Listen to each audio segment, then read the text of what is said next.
நம்மளோட காட்டில் பாலக்கீரை ஒரு பாத்தி ஃபுல்லாகவே போட்டிருந்தோம். பாலக்கீரை இப்போ பறித்து விற்பனை பண்ணிகிட்ருக்கோம். இந்த கட்டை வந்து வாங்கிறதுக்கு முன்னாடி எல்லோரும் கேட்குறது என்னென்னா, இது எப்படி செய்கிறதுன்னு தான் கேட்குறாங்க. இப்போ அதை பற்றி தான் நம்ம பார்க்கலாம். பாலக்கீரை நல்லா அலசி எடுத்துக்கோங்க. அதுக்கப்புறம் நல்லா பொடி பொடியாக நறுக்கிடுங்க.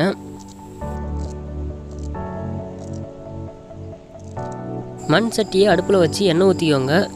எண்ணெய் நல்லா காஞ்சதுமே கடுகு போட்டுருங்க. கடுகு பொரிஞ்சதும் கருவேப்பிலை, வெங்காயம், மிளகாய் இதெல்லாமே போட்டு நல்லா வணக்கிக்கோங்க.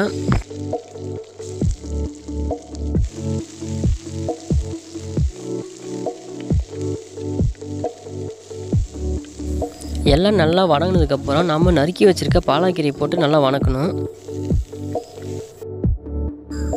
இந்த கீரைக்கு தண்ணி ஊற்ற தேவையில்லை. ஏன்னா கீரை வணங்க கீரையிலேருந்தே தண்ணி விட ஆரம்பிக்கும். கீரைக்கு உப்பு கம்மியாகவே போடுங்க. கீரை வணங்குற நேரத்துலேயும் பார்த்தீங்கன்னா ஒரு இளந்தங்காயை உடச்சி நல்லா சுரண்டி எடுத்து வச்சுருங்க.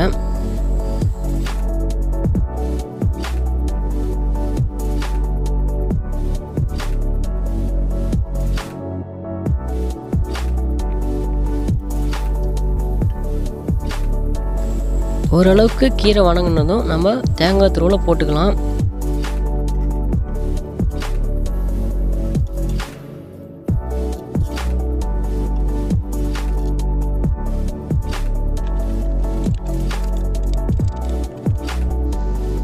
கீரை நல்லாவே வணங்கியிருக்கு. அவ்வளோதான், இதுக்கு மேலே நம்ம இறக்கிடலாம்.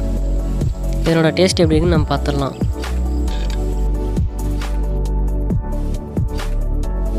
இன்னும் பாலக்கீரையை எந்த மாதிரிலாம் சமைக்கலான்னு நம்ம அடுத்த பதிவில் பார்க்கலாம்.